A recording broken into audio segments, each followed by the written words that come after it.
Waalaikumsalam warahmatullahi wabarakatuh. Selamat siang Bapak Ibu guru semuanya. Selamat siang. Yang saya hormati Kepala UPT SD Negeri 1 Bumi Saya Agung. Yang saya hormati Bapak Ibu Dewan Guru SD Negeri 1 Bumi Saya Agung.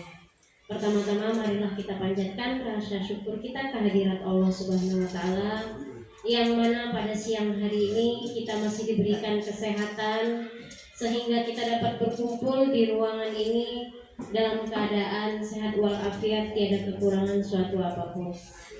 Salawat teriring salam senantiasa kita sanjung agungkan keharibaan junjungan kita Nabi Agung Muhammad Sallallahu Alaihi Wasallam, yang kita nantikan syafaatnya kelak di yaumil akhir. Semoga kita semua mendapatkan syafaat dari beliau di yaumil kiamah. Amin ya rabbal alamin.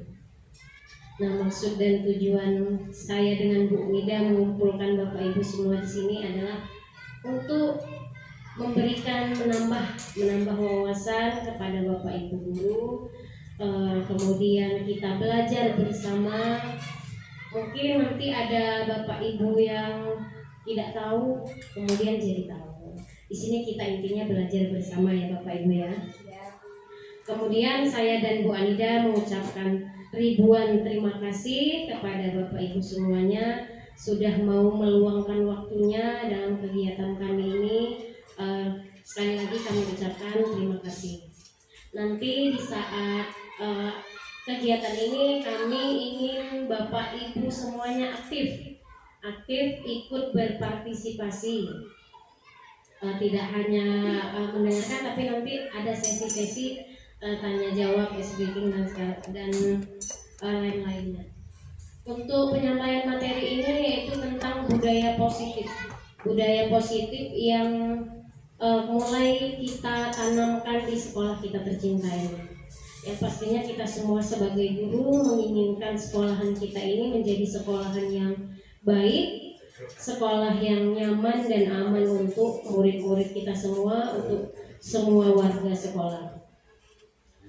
Kemudian sebelum mengikuti materi ini, Bapak Ibu, saya minta untuk melihat ke layar, tenangkan hati dan pikiran. Arahkan semua perhatian untuk fokus belajar. Hadirkan rasa ingin tahu, syukur dan kebijaksanaan. Nah, di sini kami ingin Bapak dan Ibu semuanya menenangkan hati dan pikiran, menumbuhkan rasa ingin tahu. Apa sih yang ingin disampaikan oleh Ibu Anida dan Ibu Yusi ini sebenarnya? Nah, untuk pemaparan materi yang pertama akan disampaikan oleh Ibu Anida. Mohon kiranya Bapak Ibu semua mendengarkannya secara seksama, karena ini menurut saya penting. Saya tadinya sebelum ikut guru penggerak mengajar ya hanya mengajar, masuk ke kelas mengajar, hanya seperti itu. Tapi setelah saya mengikuti program pelatihan guru penggerak, ternyata banyak loh yang saya tidak tahu. Ternyata saya selama ini salah. Banyak sekali refleksi-refleksi yang saya alami. Oh, ternyata saya selama ini salah. Ternyata saya menghadapi murid yang harus seperti ini. Nah, seperti itu. Saya dan Bu Anida mau berbagi dengan Bapak Ibu semuanya. Maka dari itu di sini kita sama-sama belajar. Nanti kalau Bapak Ibu mau bertanya silahkan. Kami dengan sangat senang menampung pertanyaan-pertanyaan yang Bapak Ibu ajukan. Untuk mengefektifkan waktu, kepada Bu Anida saya persilakan.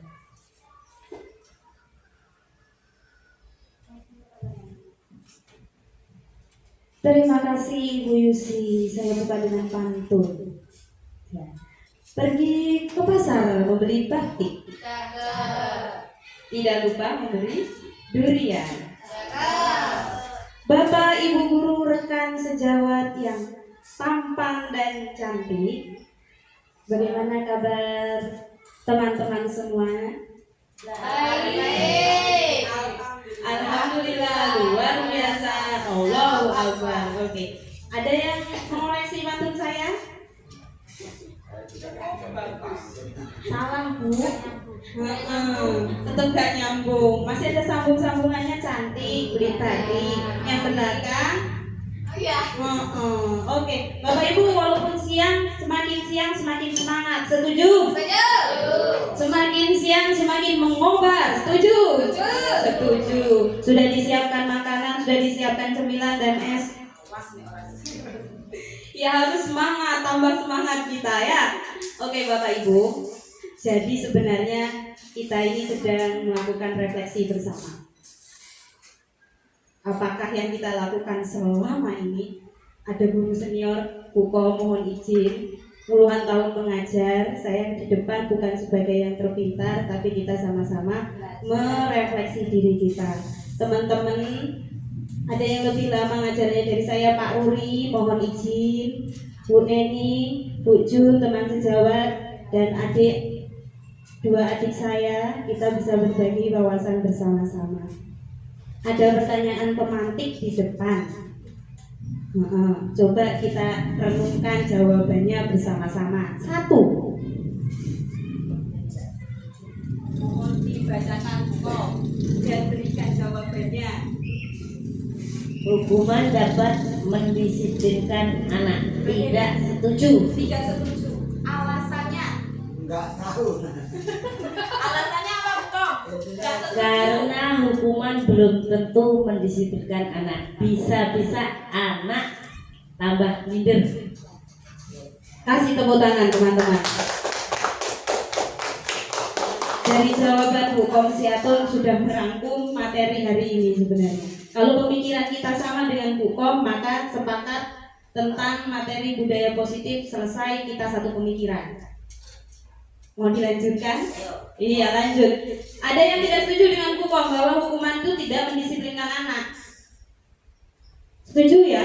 Nah, walaupun selama ini kita masih menerapkan hukuman, tapi ternyata kata Hukom itu bukan mendisiplinkan anak. Bisa jadi anak lebih apa ya? Kalau bahasanya brutal, ada juga yang dol, hatinya jadi minder dari hukuman itu, mentalnya turun. Itu dari hukuman yang selama ini mungkin pernah kita berikan. Iya. Pertanyaan pemantik kedua.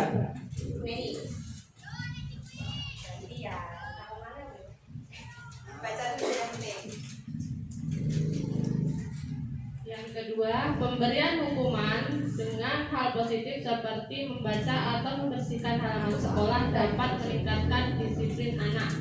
Jawabannya setuju. Setuju. Alasannya? Alasannya karena dapat memotivasi siswa untuk bisa memperlancar membaca dan mendapat kebersihan lingkungan sekolah. Oke, terima kasih atas alasannya. Rekan-rekan kita selain tepuk, oke boleh tidak tepuk dulu.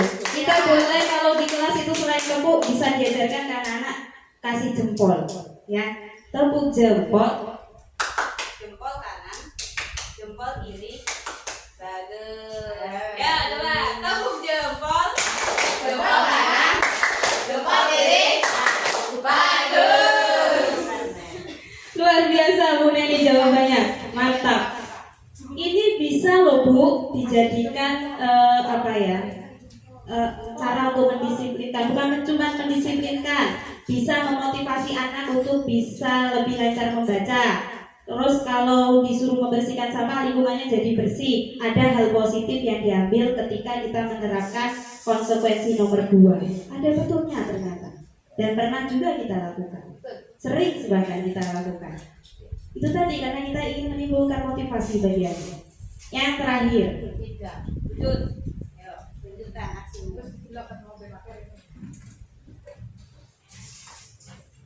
Pertanyaan ketiga, memberi penghargaan dapat meningkatkan motivasi belajar anak. Setuju? Karena salah satu memberi penghargaan kepada anak itu dapat menimbulkan motivasi belajar anak, membangkitkan semangat anak. Karena wah, hari ini saya dapat penghargaan dari guru saya, besok saya harus belajar lebih tingkat lagi biar dapat penghargaan yang lebih jempol lagi. Penghargaan contohnya seperti apa? Contoh, iya.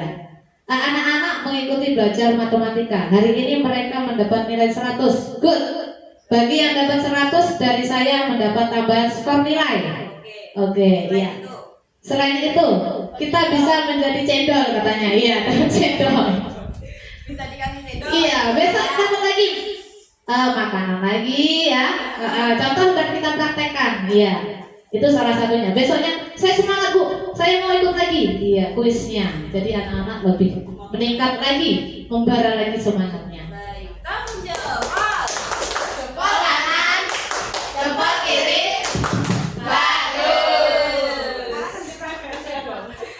Oh, karena dikasih cendol. Jadi tambah semangat. Iya. Terima kasih Bu Juniati, Siti Juniati. Ternyata sudah dipraktekkan di kelas, memberi penghargaan kepada anak untuk memotivasi belajar. Tapi apakah itu sebenarnya penghargaan itu benar yang kita lakukan? Karena ada teorinya Bu nanti. Coba kita lihat teorinya bersama-sama. Oke, yang ini mau praktek? Oke, boleh. Jadi kita ini selama ini menganggap bahwa anak-anak yang kita ajar itu dalam kontrol kita. Pokoknya kita yang atur. Iya nggak? Dalam pikiran kita punya nggak pemikiran seperti itu? Iya. Apakah itu benar? Nah, ini ada sedikit game. Kegiatannya tentang pengepalan tangan. Ya, ada A dan B.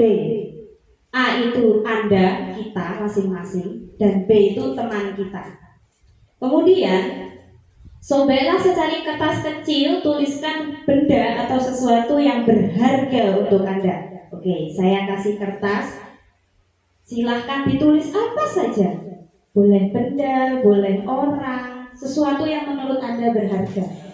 Dibagi. Bagi kecil aja Bu, yang kalau dimasukkan ke dalam tangan nggak kelihatan. Nah, kita game. Alat tulisnya saya ada, saya bantu. Tulis apa saja yang berharga menurut Bapak Ibu. Tulisan. Pokoknya ditulis di kertas itu. Ditulis di kertas itu boleh benda, boleh juga orang atau Sesuatu yang berharga. emas, uang, Sesuatu yang berharga. buku kepala sekolah kacamata itu sudah berharga. Bagi juga bagi tiga dibagi lagi. Maksudnya kertasnya loh Bu, biar nggak kelihatan itu. Kertasnya yang kecil biar kalau dipegang tangan kertasnya nggak kelihatan. Itu terserah tulisannya apa. Maksudnya Orang hadiahnya. Bebas apa saja boleh, yang penting Ya. yang cilik kok nanti. Silakan Bapak Ibu ditulis sesuatu yang berharga itu. Saya 51. Dua.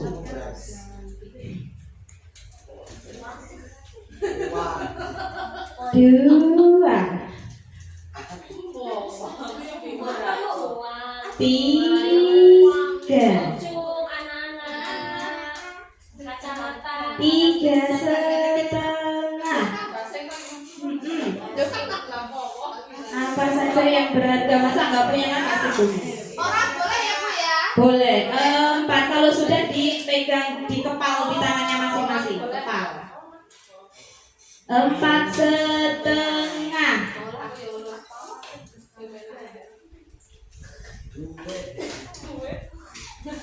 Kira hadiahnya nggak kelihatan. 5. Oke, sudah sekarang di kepal di tangan.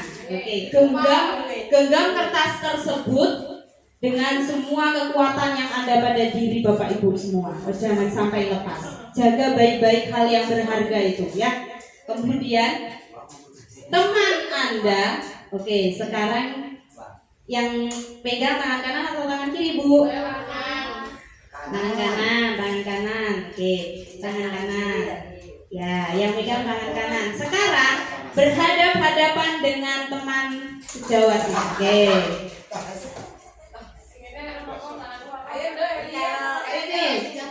Bu Dila sini, Bu Dila. Bu Dila depan Bu sama Ibu. Nah, sama Bu kepala sekolah. Oke, sekarang yang kiri kan nggak megang apa-apa ya Bapak Ibu. Yang kiri kosong ya. Nah, sekarang yang kiri mana ini? Oke, sebelah kiri. Yang depan tangan kanan saya yang nanti bakalan masuk di atas dokumen. Yang sebelah kanan saya ini yang menggoda. Artinya apa? Kepalan tangan itu nanti sama teman satunya, bagaimana caranya teman ibu bapak itu mau membuka kepalan tangan ibu yang isinya hal berharga tadi. Apakah bapak ibu akan melepaskannya atau tetap mempertahankan kepalan itu? Ya bapak ibu, yang sebelah kanan saya. Nah berarti ini nanti menggoda bapak ibu guru yang sebelah kiri. Apakah dia melepaskan kepalanya yang berharga? Nah sebelah ini berarti Bu Komsiatun menggoda Bu Neni. Yang sebelah sini Pak Ruri menggoda Bu Yuni. Menggoda tangannya loh ya. Berarti boleh Bu kepala sekolah yang menggoda tangan dibilang ya. Bagaimana caranya silakan. Mau dilikiti, apa ditarik-tarik tangannya, gimana? Nah, terserah silakan. Saya hitung 10, apakah nanti dilepas atau tidak? 1. Iya, yang pokoknya gimana caranya? Mulai.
'Pakai uang berapa saja,' kata Bu Neni, 'jangan, ini hartaku, berharga bagiku.'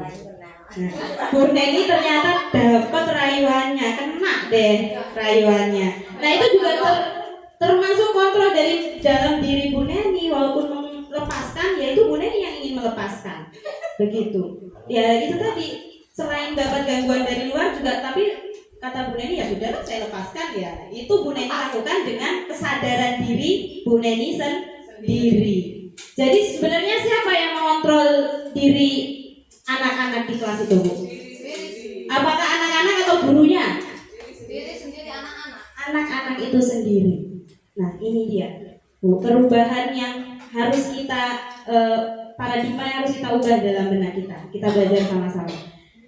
Kalau selama ini kita menganggap bahwa guru itu mengontrol murid itu sebagai ilusi, sebagai apa ya, bayang-bayang kita sendiri saja menganggap bahwa ya kita harus jadi pemeran utama, anak-anak nggak ada gitu, nggak ada kontrolnya. Kemudian itu hanya ilusi ya Bapak Ibu. Yang kedua, kritik dan membuat orang merasa bersalah itu juga sebagai ilusi. Jadi kalau kita neken anak, terus mengkritik, kamu tuh salah, nah itu merasa bahwa kalau menurut kita itu kita yang kontrol. Ternyata itu cuma ilusi. Bahwa kritik dan membuat orang merasa bersalah itu dapat menguatkan karakter. Tidak, malah bisa kata Bu Kom tadi, merasa tidak pede sebenarnya. Kemudian yang ketiga, semua penguatan positif, efektif dan bermanfaat.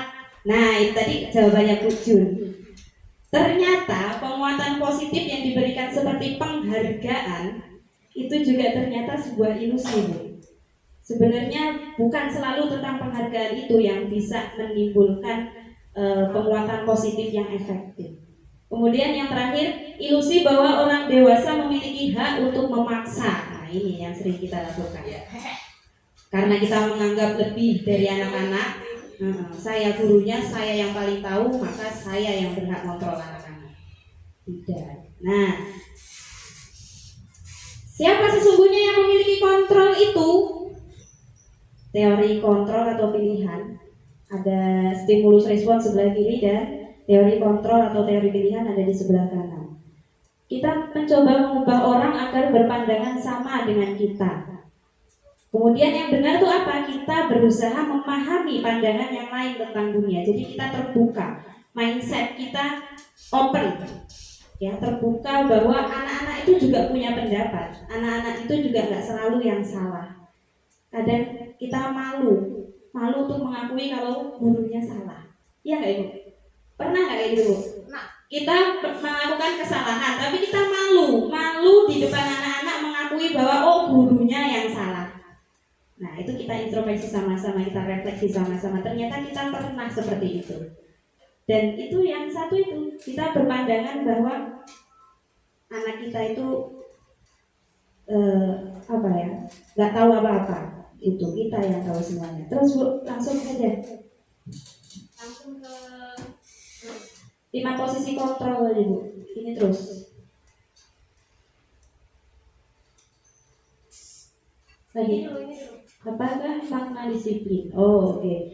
Nah, tadi kita sudah belajar, sudah sama-sama menjawab pertanyaan pematik, sudah melakukan game tentang kepalan tangan tadi. Nah, sebenarnya itu semua adalah tentang makna dari disiplin itu sendiri. Jadi disiplin itu adalah berasal dari kata disiplina yang artinya belajar.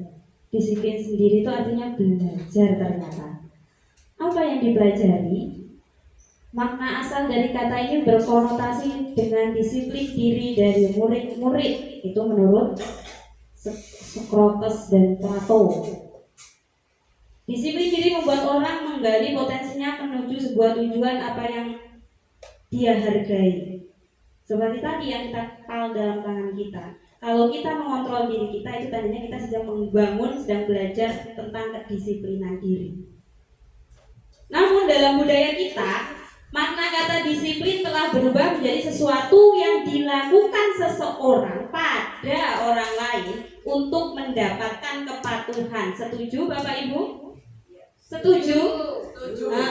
Perilaku yang kita lakukan untuk orang lain yang tujuannya agar orang lain itu patuh terhadap kita. Iya, itu yang kita praktekkan. Benar. Selama ini itu yang kita lakukan. Nah, kecenderungan umum adalah menghubungkan kata disiplin dengan ketidaknyamanan. Jadi kita mendisiplinkan anak itu selama ini dengan ketidaknyamanan yang mereka rasakan. Ternyata memang kita buat seperti itu agar anak tidak nyaman. Padahal tujuannya mereka sekolah itu agar nyaman, aman, sehingga belajarnya maksimal. Tapi kebalikannya, kita buat mereka tidak nyaman. Beberapa hal, tidak semuanya. Bukan dengan apa yang kita hargai atau pencapaian suatu tujuan mulia. Iya, Bapak Ibu, kita game dulu deh. Berdiri, biar semangat. Yo, biar gak baca terus di layar. Nah, saya punya game yang begini. Kalau saya bilang satu, tangannya nanti dibuka. Bapak Ibu bilang rentangkan. Jangan napuk loh Mbak Nuri. Ya, kalau saya bilang satu, Bapak Ibu jawab rentangkan sambil tangannya dipraktekkan. Rentangkan. kanan kiri. Kanan semua. Nanti kalau kanan ini kalau dua, rekatkan. Majukan ke depan. Satu rentangkan, dua rekatkan. Oke. Kemudian kalau tiga, siap-siap pukul.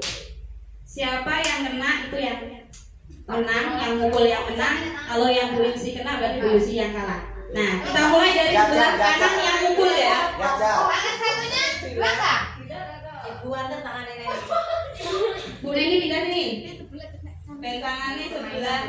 Pangkat tenan tangan Bu Neni. Ya aku tangannya kibo aja. Oh ya. Oke, khusus Bu Kom dan Bu Neni karena masih cedera, jadi pakai tangan kiri ya. Sampai geser dulu berada ke Oke ya. Yang sebelah tangan kanan saya yang bertugas pukul. Kalau 3 pukul. Kalau yang sebelah kiri nggak kena, berarti sebelah kiri yang menang. Kalau tapi kalau kena, berarti sebelah kanan yang menang. Tangannya Bu yang dipukul, jangan. Ya, praktek dulu ya. 1. Rentakan. 2. Rentakan. 1. Rentakan. 2. Rentakan. 2. Rentakan. 2. Rentakan. 1. Rentakan. 1. Rentakan. 2. Rentakan. 3. Siapa yang kena? Oh, Bu Julianti kena. Oke, sekarang gantian yang sebelah kiri ya. Oh, yang pukul yang sebelah kiri. Oke, 1. Rentangkan. 2. Rentakan. 1. Rentakan. 2. Rentakan. 1. 1. Rentakan. 1. Rentakan. 2. Rentakan. 2. Rentakan. 2. Rentakan. 3. Gak ada yang kena. Oke, terima kasih Bapak Ibu, silakan duduk kembali. Iya. Nah, nilai kebajikan sekarang nilai kebajikan dari game yang sudah kita lakukan. Bapak Ibu, kita bisa dari game tadi kita lakukan di kelas, kemudian kita berikan pemahaman kepada anak begini. Nah, tadi sudah main dan buat permainan ya, rentangkan, rekatkan. Nah, tadi yang mukul, bagian mukul bisa mukul kawannya. Jadi pukul-pukulan itu nggak boleh kalau tidak dilakukan ketika bermain. Ya, kita berikan pemahaman kepada anak dengan permainan seperti itu. Nggak boleh mukul kalau nggak dalam game. Nah, boleh mukul kawannya kalau kita lagi bermain seperti tadi. Memang tidak langsung cas pleng anak terus nggak pukul kawannya enggak. Iya itu ya Bu, tapi banyak cara. Yang ini salah satunya yang kita usahakan. Mungkin dengan itu ada anak yang hatinya tergugah, oh ya nggak boleh pukul-pukulan, enggak lah aku mukul lagi. Mungkin bisa membuka hati yang seperti itu. Ya, boleh pukul-pukulannya kalau kita main game kayak tadi. Kalau tidak main game tidak boleh. Nah itu tegas tapi tidak menghukum. Beda dengan hukum tadi. Mengubah dari hukuman tadi ke hal yang positif itu diawali dengan teori nilai kebajikan universal. Kalau implementasi kurikulum merdeka kita, kebajikan universalnya itu P5 kelas 4 dan kelas 1. Apa Bu P5 Bu? Profil Proyek penguatan profil pelajar Pancasila. Nah, saya juga mau kasih lihat. Walaupun belum kurikulum merdeka, saya buat posternya di sana. Karena apa? Ketika anak kelas 5 melaksanakan ANBK itu ada survei karakter, maka yang keluar di soal survei karakter itu ya profil pelajar Pancasila. Maka saya tempel di sana. Bukan tidak ada tujuannya untuk ANBK itu. Maka saya dengan Bu Neni ketika mengajarkan ANBK di survei karakter, ya itu yang diajarkan. Gimana lagunya ya, Bu Neni? Ada lagunya Bu Jun, nanti kita ajarin sama anak-anak sama-sama. Pelajar Pancasila beriman dan bertakwa pada Tuhan Yang Esa dan berakhlak mulia, berkebinekaan global, gotong royong mandiri, kreatif dan bernalar kritis. Itu namanya kebajikan. Apa sih? Nilai kebajikan universal Bapak Ibu. Yang kita pakai di kurikulum kita apa? Yaitu P5 tadi. Dengan lagu yang tadi. Nanti kita ajarkan ke anak-anak biar hafal ya Bapak Ibu. Lagu itu. Iya, diajarkan biar anak-anak semangat, biar hafalnya nggak lupa-lupa. Oke? Ya, itu tentang nilai kebajikan universal. Perlu pembiasaan. maka berat. Kalau sudah bilang budaya positif, itu nggak sehari 2 hari, itu butuh waktu, butuh proses yang harus konsisten, istiqomah. Itu Bapak Ibu. Lanjut Bu Yusi.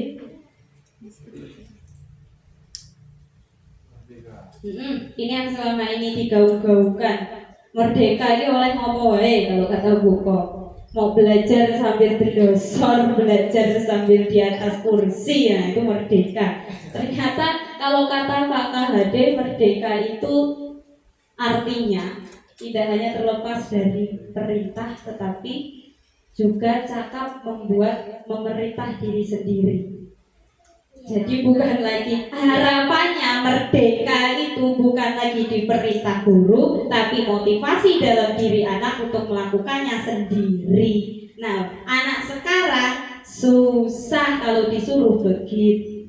Maka kita ini yang harus berjuang memerdekakan mereka sesuai harapan Pak Ki Hajar Dewantara. Nah, ini Bu Jun dihukum oleh penghargaan. Benar, tadi itu memotivasi anak, tapi kalau terus-terusan diberikan penghargaan, lama-lama menghukum siapa? Menghukum orang yang tidak dapat penghargaan. Merasa, waduh kecil hati saya. Sama dengan Bu Kop tadi, hukum dengan katakanlah kekerasan begitu ya, itu tidak efektif. Memberikan penghargaan terus-menerus juga sama dengan menghukum. Ya, bisa kita pahami sama-sama ya Bapak Ibu, gitu. Jadi ternyata penghargaan itu juga menghukum, atau kata bahasa lainnya dihukum oleh penghargaan. Lanjut Bu. Ya, ini dihukum oleh penghargaan itu, penghargaan menurunkan kualitas. Jadi motivasinya biar dapat hadiah, bukan karena dia ingin meningkatkan pemahaman dalam diri mereka. Penghargaan mematikan kreativitas. Yang lain yang memang nggak punya kemampuan untuk menjawab, ya sudah pasrah. Jadi kreativitasnya mati tambahan. Kemudian penghargaan mengurangi motivasi intrinsik, karena penghargaan itu adalah motivasi ekstrinsik yang berasal dari luar. Oke, bentuk program kebajikan atau apresiasi. Nah, ini selain penghargaan tadi, kita bisa seperti yang saya ajarkan tadi, jempol kanan, jempol kiri, bagus. Itu kalau untuk kelas 1 masih berfungsi mungkin. Untuk kelas 6 malah berjempol tak gitu ya.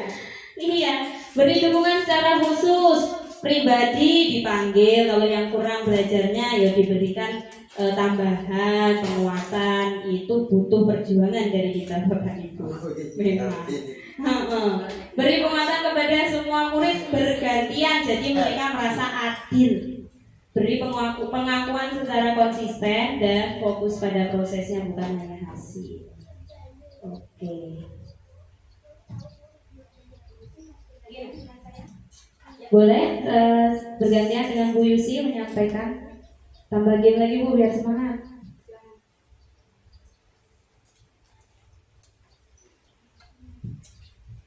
Baik, lanjut ya Bapak Ibu ya. Masih semangat? Masih semangat? Ya, kita game dulu lah. Kita game dulu Bapak Ibu, mohon berdiri. Ini jam-jam rawan ini Bapak Ibu. Bentar lagi pasal 12. Bentar lagi pasal 12, jam-jam rawan. Kita gamenya gini. Ada clue-nya.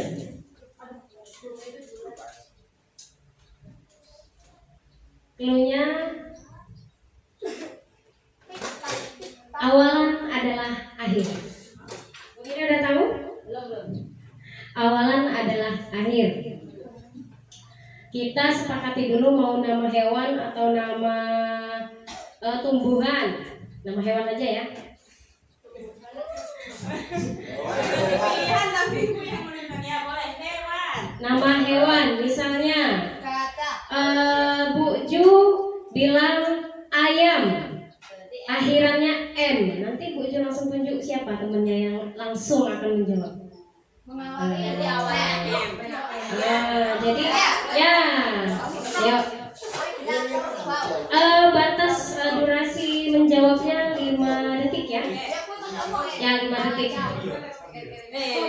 Durasi waktunya 5 detik.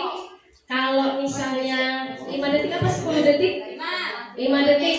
Kalau 5 detik nggak bisa jawab berarti itu kalah. Yuk, dimulai dari siapa? Oh, dari Bu Isi. Oke. Rusa, Pak Ruri. Wong aku ora ngerti.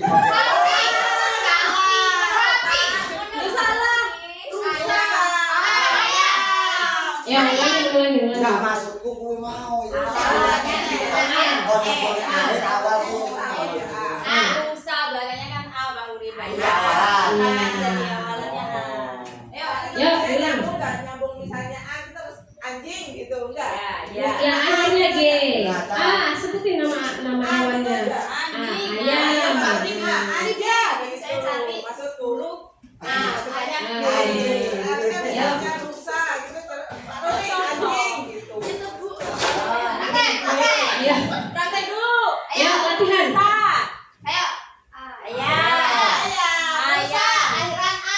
Kamu nunjuk siapa lagi yang mau disuruh? Bu Lia. Iya, Bu Lia. Pak Hendra, berarti nanti Pak Hendra hewan yang ditanya M. Macan. Pak Hendra nunjuk. Nunjuk siapa? Ayo. Ulang lagi. Ojo wang elek. Ayo. Dari Ibu. Ayo.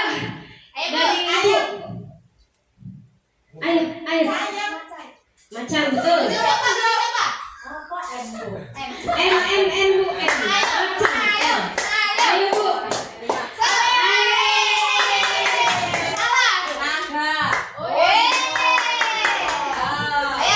Lagi. Kelompok sini Bu. Kelompok sini ya. Ayo mulai dari Bu Adelia. Silakan.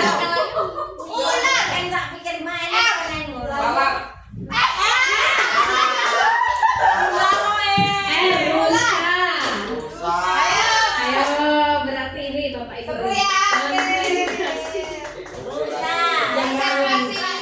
Oh ya, sekali lagi. Ya, Bu Nida silakan. Harimau. Ulah. Rusa. Iya. Iya benar rusa. Ayo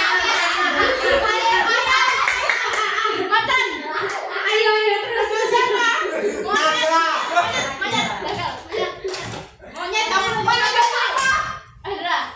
T. Tikus.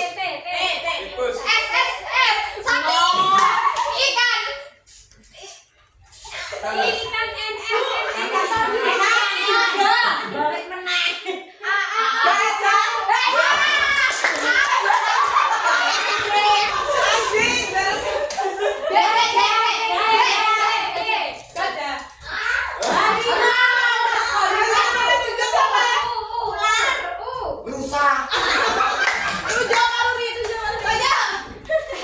Aneh. Rusa. Ayam. Ya muter ya itulah yang disebutin hewannya. Itu bahasa Jawa, Pak.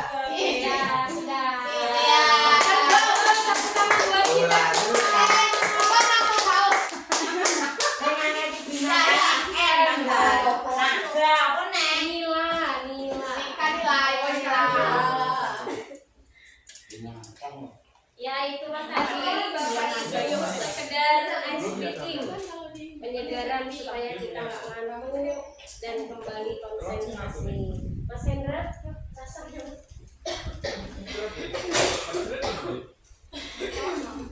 Nah, ini ada kita akan menentukan perbedaan Bapak Ibu.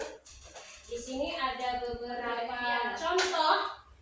Nah, di sini Bapak Ibu disuruh untuk menentukan apakah itu hukuman ataukah itu konsekuensi. Kalau hukuman itu termasuk yang mana, konsekuensi termasuk yang mana. Yang nomor 1, mencatat 100 kali di dalam buku kalimat. Saya tidak akan terlambat lagi karena terlambat ke sekolah. Mungkin ada seorang murid yang terlambat datang ke sekolah, kemudian gurunya menyuruh murid tersebut mencatat 100 kali di dalam buku. Nah, ini kira-kira termasuk hukuman atau konsekuensi?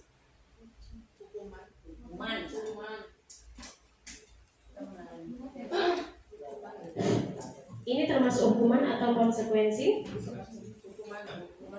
Hukuman. Oke, yang kedua, lari mengelilingi lapangan basket 2 kali karena terlambat hadir di sekolah. Hukuman atau konsekuensi? Hukuman.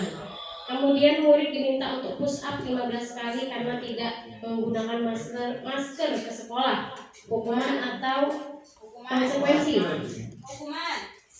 Kemudian menggantikan kertas tugas teman yang telah dicoret-coret. Konsekuensi atau hukuman? Konsekuensi. Kemudian membersihkan tumpahan air di atas meja tulis karena tersenggol pada saat belajar. Konsekuensi. Kemudian murid disuruh untuk mengenakan sepatu seharian di sekolah karena tidak mengenakan sepatu hitam. Hukuman atau konsekuensi? Hukuman. Kemudian selanjutnya lari mengelilingi lapangan basket 2 kali karena terlambat 10 menit untuk pelajaran PJOK.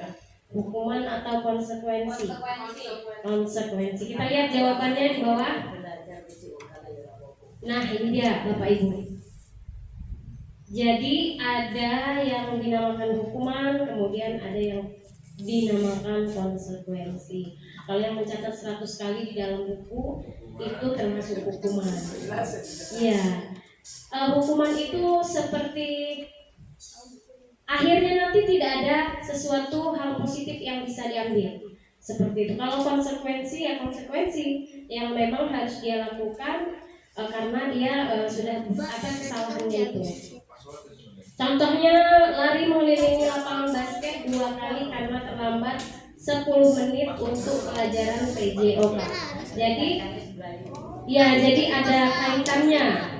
Jadi ada kaitannya mengelilingi lapangan basket dengan mata pelajaran PJOK. Nah, ini dia Bapak Ibu. Perbedaan hukuman dan konsekuensi. Hukuman itu sesuatu yang menyakitkan harus terjadi. Sudah pasti ya Bapak Ibu ya. Namanya hukuman pasti menyakitkan orang yang kena hukum.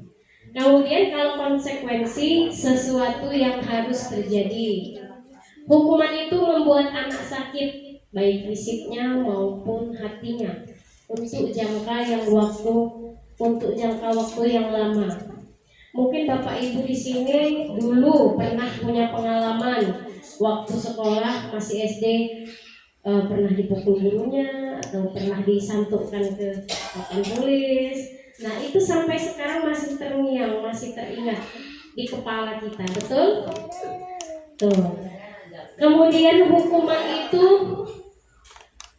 anak jadi benci dengan kedisiplinan. Kemudian paksaan. Hukuman itu seolah-olah memaksa anak untuk disiplin, yaitu tadi lagi-lagi menimbulkan motivasi dari luar. Anak-anak itu mengikuti peraturan sekolah cuma karena takut dihukum, bukan karena timbul motivasi yang benar-benar tumbuh dari kesadaran diri anak tersebut. Jadinya anak-anak itu patuh sama peraturan karena takut dihukum.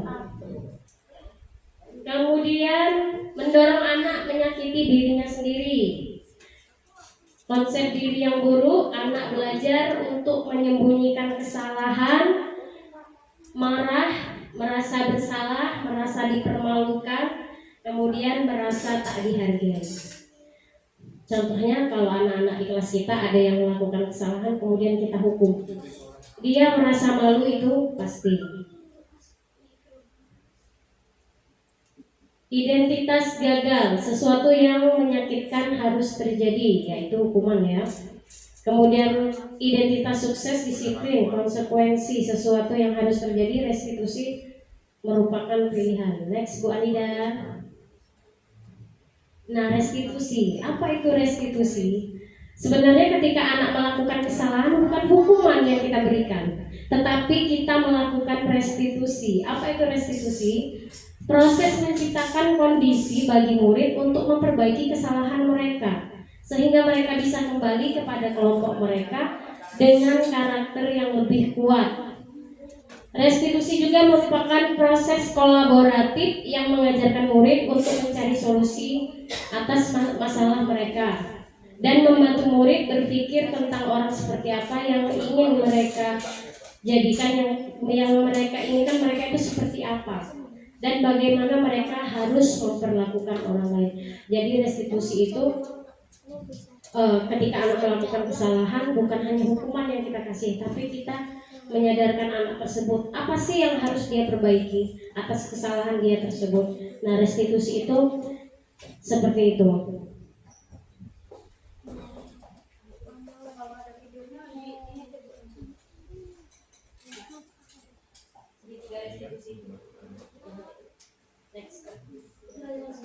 Keyakinan kelas. Nah, salah satu budaya positif yang bisa kita terapkan di sekolah yaitu dengan melakukan keyakinan kelas. Kemarin sudah saya bahas tentang keyakinan kelas. Alhamdulillah Bapak Ibu sebagian besar sudah menerapkannya di kelas, dan anak-anak juga sudah menerapkan keyakinan kelas tersebut di dalam kelas mereka. Jadi yang tadinya anak-anak itu suka ngolok-ngolok ini udah berkurang.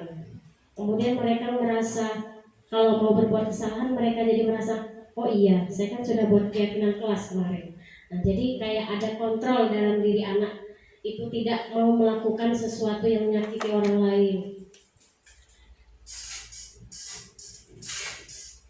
Mengapa tidak peraturan saja? Mengapa harus keyakinan kelas? Kalau peraturan itu dibuatnya sendiri oleh guru, tiba-tiba anak melihat sudah ditempel peraturan itu dalam kelas, anak tidak diajak untuk membuat proses keyakinan itu secara bersama-sama.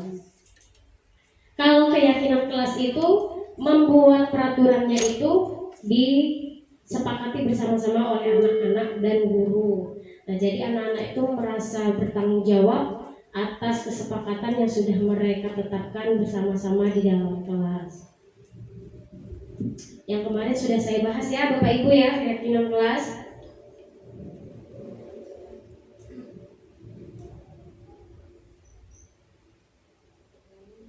Nah, ini 5 kebutuhan dasar. 5 kebutuhan dasar manusia. Ternyata kita ini punya kebutuhan loh Bu, Bapak Ibu. Ternyata kita ini sebagai manusia ada 5 kebutuhan yang akan kita penuhi. Dan kita akan melakukan segala macam cara untuk memenuhi kebutuhan tersebut. Yang pertama diantaranya yaitu kasih sayang dan rasa diterima. Kita ingin disayangi. Begitu juga dengan murid, mereka ingin disayangi baik oleh guru ataupun teman-teman mereka di dalam kelas. Kemudian rasa diterima, kemudian kesenangan. Anak-anak akan melakukan sesuatu yang membuat mereka senang. Misalnya dengan mengambil makanan temannya, dia iseng karena dia senang mengganggu temannya. Nah, kemudian bertahan hidup, kebutuhan bertahan hidup, kemudian kesenangan. Ada juga anak-anak yang suka mengacak-ngacak mainan orang lain karena mau memenuhi kebutuhan dia, karena mau memenuhi kebutuhan kesenangannya. Kemudian ada penguasaan, kemudian ada kebutuhan dasar kebebasan.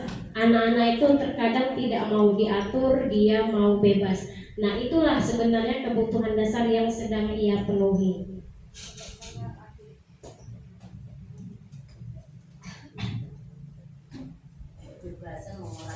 Lima cicilannya Bu ya? Iya. Iya, dia pengen bebas. Jadi ketika anak itu melakukan kesalahan di kelas, kita cari tahu dulu kebutuhan apa sih yang sedang dia penuhi, yang sedang dia lakukan ini kebutuhan apa.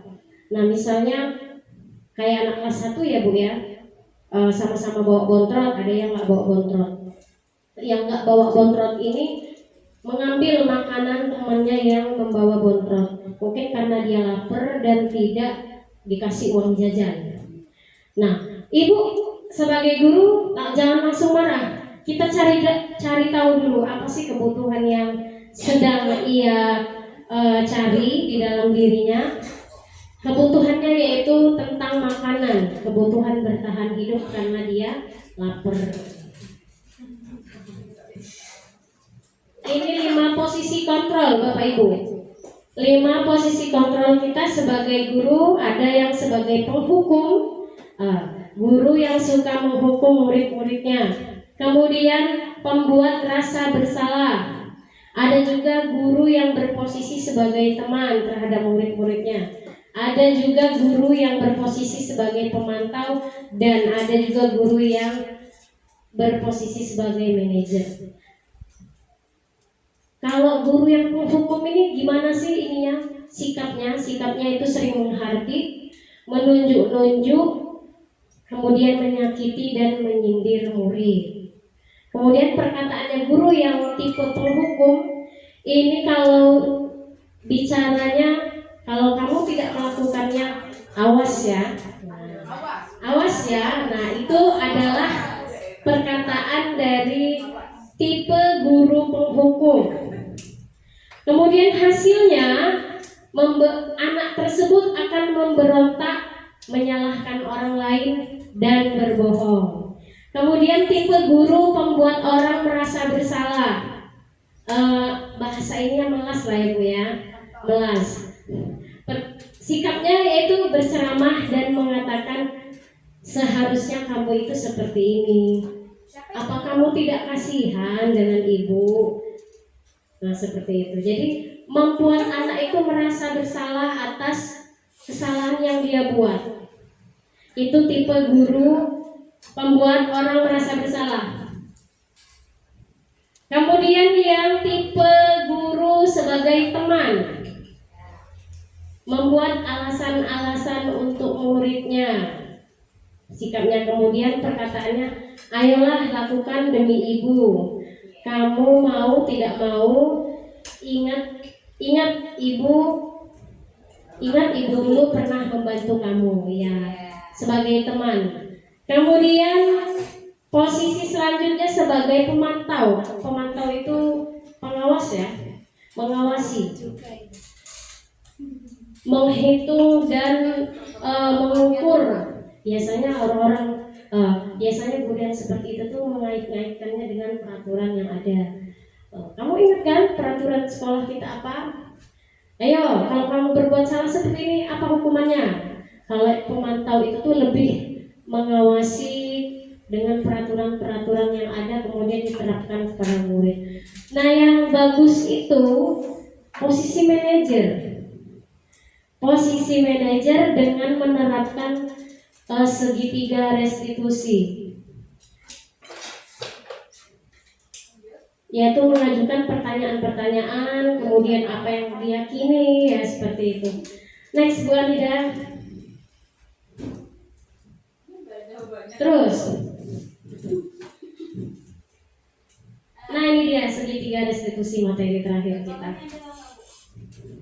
Contohnya langsung, ini ada video di YouTube.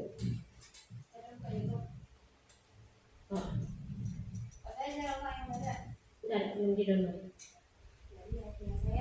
Oh.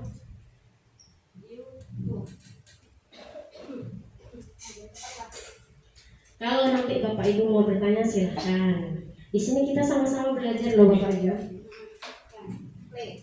Jadi kemarin saya minta tolong kelas 6 yang saya izin sama Bu Jun, itu sedang mempraktekkan segitiga restitusi. Jadi 3 itu apa tahapnya Bu? Yang pertama itu stabilkan Identitas. identitas. Stabilkan identitas. Validasi tindakan yang salah. Yang ketiga. Kemudian keyakinan, tentukan keyakinan. Itu tahapnya Bu. Ada 3 tahapnya. Oh ini ketika upacara kemarin ya. Ya Pak.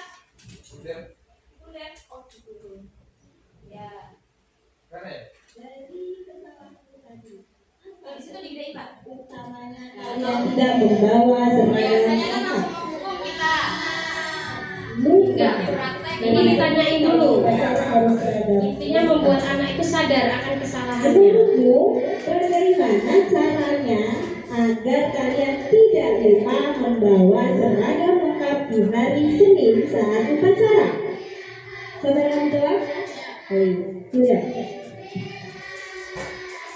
Meminta tolong orang tua untuk mengingatkan membawa anak terdekat terutama topik di saat sekolah.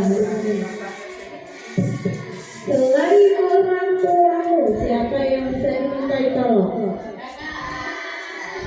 Ada yang punya kakak, boleh minta tolong dengan kakaknya. Kalian sudah tahu bahwa kesepakatan sekolah kita kalau setiap hari Senin upacara harus berseragam. Kalian yakin dengan kesepakatan itu? Sudah setuju dengan kesepakatan itu?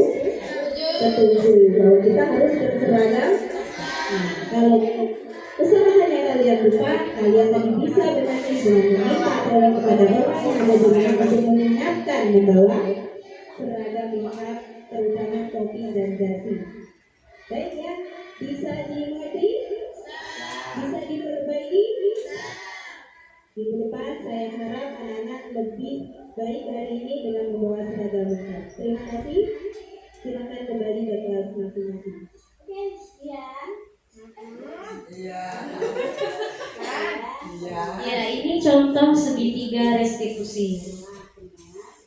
Jadi kita tidak langsung menghukum anak, tapi kita menginterogasi anak-anak dulu, bertanya kepada anak. Dia mengenai hal tersebut. Menurut dia, apakah itu sebuah kesalahan? Ya, iya. Semua orang pernah berbuat kesalahan, termasuk dia pun begitu. Nah, menurut dia, apakah kesalahan tersebut bisa diperbaiki? Ya, bisa.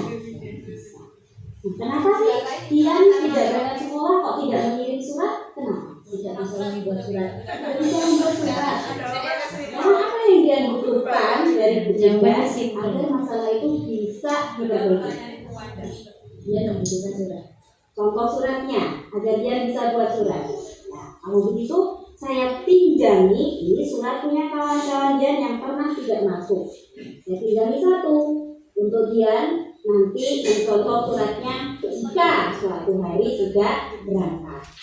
Bisa diperbaiki kesalahannya? Bisa. Apakah Dian yakin kesepakatan sekolah kita bahwa kalau tidak berangkat harus mengirim surat? Ya. Sudah yakin dan sepakat? Berarti harus sesuai dengan kesepakatan kita bersama ya. Siap memperbaiki dia? Siap. Terima kasih Dian boleh kembali ke tempatnya. Lebih baik arahan dari guru. Karena saya merasa terbantu untuk menyelesaikan masalah saya, yaitu dengan meminta tolong kepada orang tua untuk mengingatkan berseragam lengkap. Saya senang, saya tahu kesalahan saya akan memperbaikinya. Ya, itulah tadi Bapak Ibu contoh penerapan segitiga restitusi. Nah, jadi dalam kegiatan ini guru tidak langsung menghukum anak, tapi guru mendengarkan dahulu apa penyebabnya anak-anak melakukan kesalahan tersebut. Kayak si Dian tadi, kenapa dia tidak berangkat sekolah, tidak menulis surat izin? Alasannya karena dia tidak bisa membuat surat izin. Kemudian dari alasan tersebut guru memberikan solusi bagaimana supaya anak ini bisa memperbaiki kesalahan yang dia lakukan. Ya, bukan berarti si Dian diperbolehkan untuk tidak masuk setiap hari dengan mengirim surat, tidak. Tapi suatu saat jika Dian berhalangan masuk sekolah, ada surat izin yang diberikan kepada guru. Seperti itu. Dan murid juga memahami kesalahannya, menyadari kesalahannya. Oh iya, kesalahan saya adalah tidak membuat surat izin. Saya tidak mau seperti itu lagi dan saya akan memperbaikinya. Nah, itulah yang dinamakan segitiga restitusi. Langkah yang pertama itu menstabilkan identitas dengan mengucapkan kata-kata semua orang pasti memiliki kesalahan. Kemudian ibu juga pernah berbuat salah. Dengan kata-kata tersebut anak itu tidak mendol, tidak selalu merasa disalahkan. Manusiawi, namanya manusia berbuat, namanya kita berbuat kesalahan itu hal yang biasa. Tapi kan kesalahan itu harus diperbaiki. Kemudian yang kedua yaitu validasi tindakan yang salah. Adakah cara yang efektif untuk mendapatkan apa yang kamu butuhkan? Itu salah satu pertanyaannya. Kemudian kamu tentu punya alasan mengapa melakukan hal itu. Kayak tadi Dian ditanya oleh Bu Anida, kenapa dia tidak mengirim surat izin kalau tidak masuk sekolah. Nah, jadi kita tahu alasan anak itu kenapa.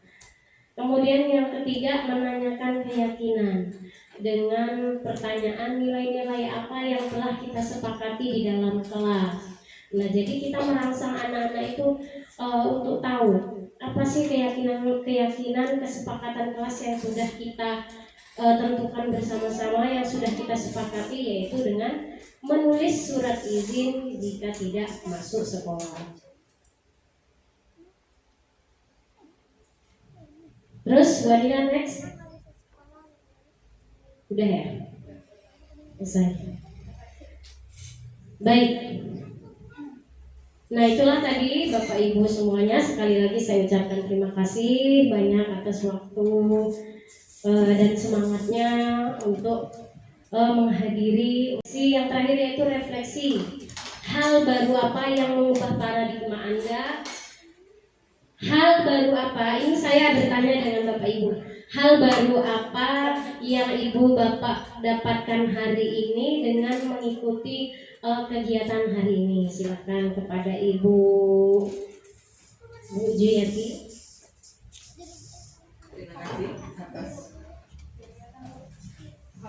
Terima kasih atas waktunya yang diberikan, bahwa banyak sekali yang saya dapatkan, terutama juga mungkin dengan teman-teman yang didapatkan pada hari ini, mungkin yang selama ini kita belum menyadari sepenuhnya bahwa hukuman itu akan membuat anak lebih berontak lagi. Tetapi mudah-mudahan dengan mendapatkan paradigma ini, saya dan juga teman-teman akan bisa berubah dan nantinya akan bisa mengajak berbincang-bincang dengan anak supaya bisa menentukan apa yang harus dilakukan. Terima kasih. Ya.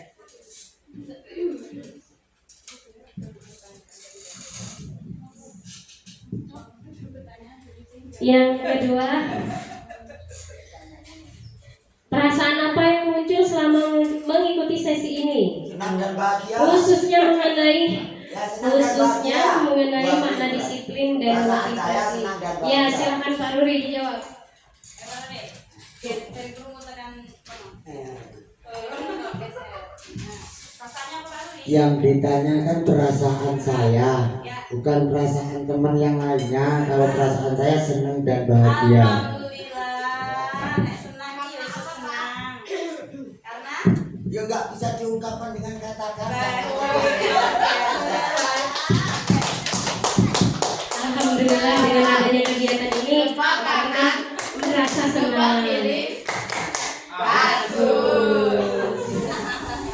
Ya, alhamdulillah dengan adanya kegiatan ini membuat hati Pak Nuri senang ya Pak Nuri ya.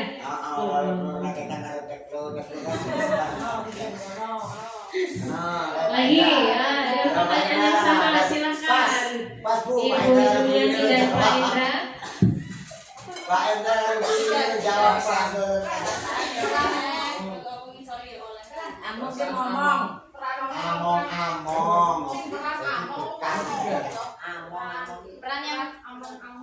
apakah penghukum, apa membuat kesalahan, membuat bersalah, apa sebagai teman, apa pemantau, peran sampean selama ini. Iya, yang anak merasanya seperti apa selama ini? Apa merasa seperti penghukum, seperti teman, atau Saya seperti manajer. Tadi anak-anak bilang ibu yang manajer. Ada semua. Perasaannya kegiatan ini, wah saya senang sekali. senang ya Bu Iya, ya? dari yang nggak tahu jadi tahu. Pak.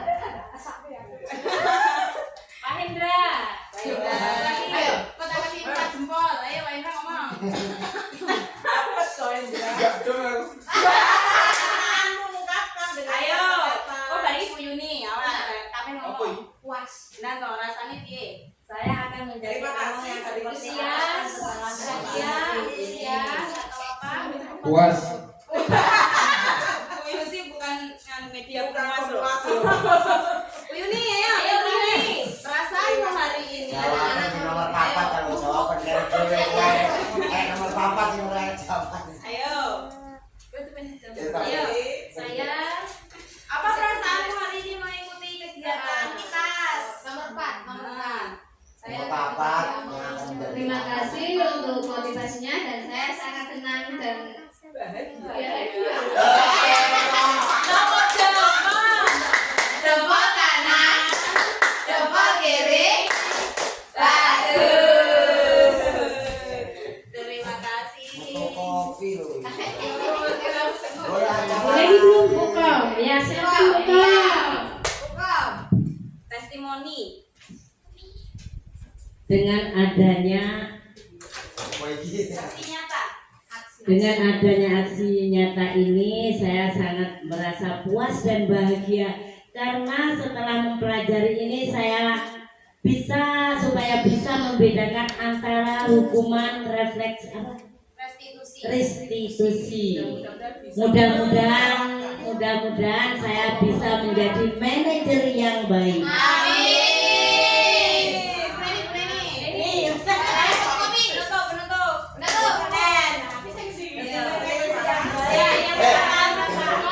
Sekian, terima kasih. Assalamualaikum.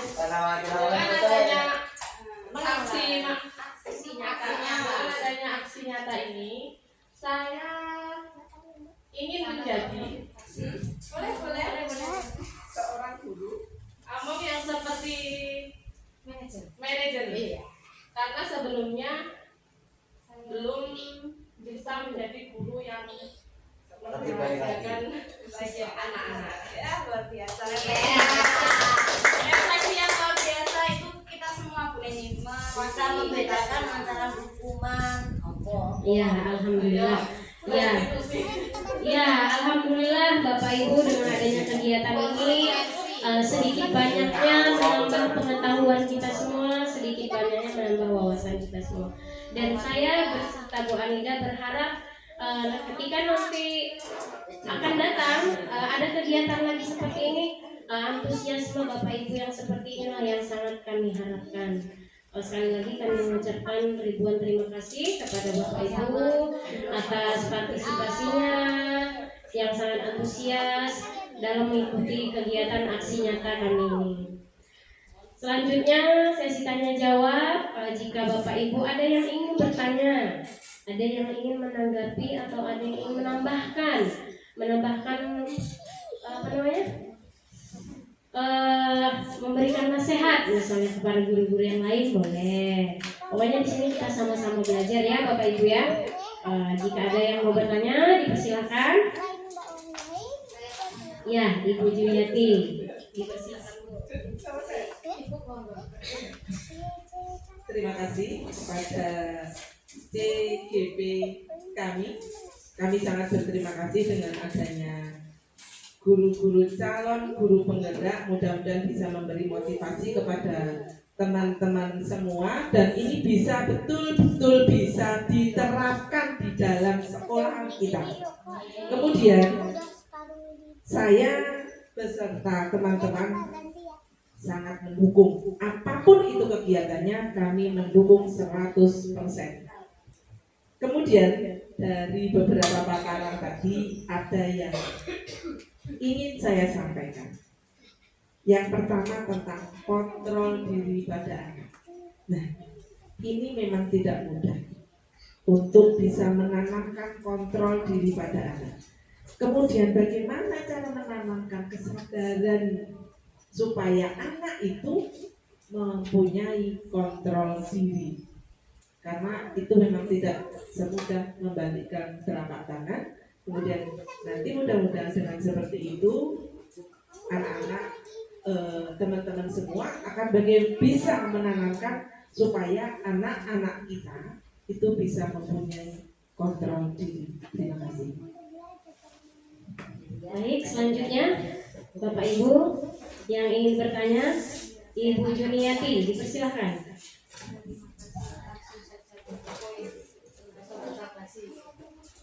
Terima kasih untuk ibu-ibu CGP kami. Dari sini saya ingin menyampaikan sebuah pertanyaan karena tadi saya sudah memilih salah satu ingin menerapkan sebagai guru di posisi manajer. Permulaan atau awalannya seperti apa yang harus kami terapkan terlebih dahulu untuk menjadi guru manajer tadi. Cukup sekian. Terima kasih Ibu Juliati, Ibu Kepala Sekolah Juliati. Kalau yang disampaikan fasilitator saya, jadi kami ini ada sesi bersama fasilitator yang menyampaikan penguatan terhadap materi ini selain belajar manajemen. Walaupun yang paling baik itu di posisi manajer, tapi tidak melulu harus di posisi itu. Kita sesuaikan dengan situasi yang kita hadapi. Bisa jadi kita masuk ke pemantau, bisa juga ke teman atau mundur terus sampai ke penghukum. Tetapi dengan alur yang misal anak ini kok nggak bisa kita jadikan posisi yang manajer, nggak apa-apa, kita di posisi dulu yang teman. Oh, kita dekati. Namanya anak itu kalau dikerasi tambah dadi kalau bahasa Jawanya. Maka kita posisikan dulu awal mula dengan posisi teman. Nggak apa-apa di posisi teman. Kita bikin petis party gitu kan, cendol party. Gak apa-apa begitu. Posisi yang pertama posisi teman dulu. Kita ajak anak-anak itu ngobrol, duduk di bawah santai. Nah, mendekatkan diri sama anak-anak. Kemudian kalau mereka sudah hatinya nyangkut dengan guru, itu kan lebih mudah ngomonginnya. Iya kalau ibu, iya kan? Kalau anak itu udah merasa bahwa ternyata nyaman, ngobrol enak sama guru saya, maka ketika nanti dia punya permasalahan tadi, kebutuhan hidupnya ada yang tidak terpenuhi sehingga dia membuat perilaku yang tidak baik, nah itu bisa kita masuk ke yang pemantau atau manajer. Jadi bertahap. Iya. Kalau langsung manajer, nggak semuanya bisa di posisi manajer. Kita harus lihat situasinya. Mengawalnya gimana? Ya tadi itu bisa di posisi teman dulu. Kalau dulu saya di awal masuk ke sini jadi guru itu saya bikin kelasnya Aji itu pakai bintang, itu posisi pemantau. Jadi siapa yang berbuat baik saya kasih bintang kuning, berbuat tidak baik bintang merah. Jadi dia berlomba-lomba mengumpulkan skor yang warna kuning. Itu pemantau. Jadi dikembalikan ke kesepakatan tadi, dihitung-hitung, itu namanya pemantau. Jadi nggak harus kita langsung manajer, tidak. Kalau kita misalnya di posisi anak itu, misal ada anak yang memang nggak bisa di manajeri, di posisi penghukum nggak apa-apa. Tapi nggak selalu penghukum, kita naikkan nanti levelnya. Itu tujuh. Bu Yusi, menambahkan?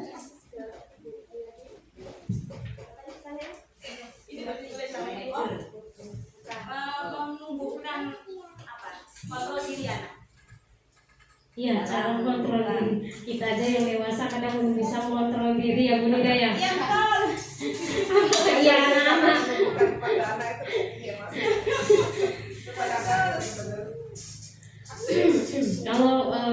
Kalau masalah mengontrol diri ini kaitannya dengan ini Bu.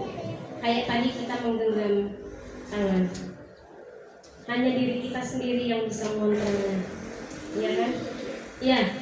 Sudah saya bilang kita saja yang dewasa kadang belum bisa mengontrol diri kita, apalagi yang anak-anak. Nanti seiring berjalannya waktu, kemudian dengan adanya budaya positif yang diterapkan di sekolah secara konsekuensi, itu mudah-mudahan akan menanamkan motivasi dalam diri anak. Sebenarnya mengontrol diri itu tidak jauh dari motivasi yang timbul dari anak dari dalam, motivasi intrinsik kalau bahasa ini. Jadi menumbuhkan motivasi intrinsik itu salah satu caranya yaitu dengan menerapkan budaya positif, mulai dari di dalam kelas dulu, membuat kesepakatan kelas, membuat keyakinan kelas, kemudian keyakinan kelas tersebut dilaksanakan secara konsisten, kemudian Bisa juga dengan gurunya memberikan contoh yang baik kepada anak-anak. Guru ini kan merupakan seseorang yang digugu dan ditiru. Jadi ketika seorang murid melihat sikap dan perlakuan gurunya, otomatis itu akan dia contoh. Jadi guru itu bisa menerapkan, bisa memberikan contoh yang baik kepada murid. Kalau guru bisa mengontrol dirinya, setidaknya murid juga bisa. Intinya adalah menanamkan budaya positif yang ada di sekolah. Kita mulai dari dalam kelas dulu secara konsisten, kemudian gurunya memberikan contoh yang baik kepada murid-murid. Nah, kalau dari saya seperti itu, Bu. Mungkin Bu Anida mau menambahkan? Uswatun hasanah, suri toladan yang baik itu kunci dari segala kunci. Pokoknya nek gurune wis apik kok muridnya gak bisa diatur, ya itu udah teman gitu. Jadi ya kembali lagi ke gurunya, benar kata Bu Yusi, saya setuju. Ada lagi? Gimana Ibu Jayati? Alhamdulillah, terima kasih. Mudah-mudahan kita bisa tanamkan kepada murid-murid kita. Amin. Ya. Bapak Ibu yang lain, ada yang mau bertanya atau menambahkan? Sudah cukup? Baik. Mungkin inilah serangkaian kegiatan dari kami berdua, mulai dari awal hingga akhir. Mungkin terdapat banyak kesalahan, baik dari kata-kata kami ataupun sikap kami. Kami mohon maaf. Ada pantun Bu Anida enggak? Minum cendol bareng petis. Nyambung. Gak nyambung kalau saya. Terima kasih. Cukup sekian dan terima kasih. Iya, minum es buah bareng petisan. Cukup sekian dan terima kasih teman-teman. Ya, itulah tadi. Kami ucapkan sekali lagi terima kasih kepada Bapak Ibu guru semua atas waktunya. Kurang dan lebihnya kami mohon maaf. Kami akhiri. Wassalamualaikum warahmatullahi wabarakatuh.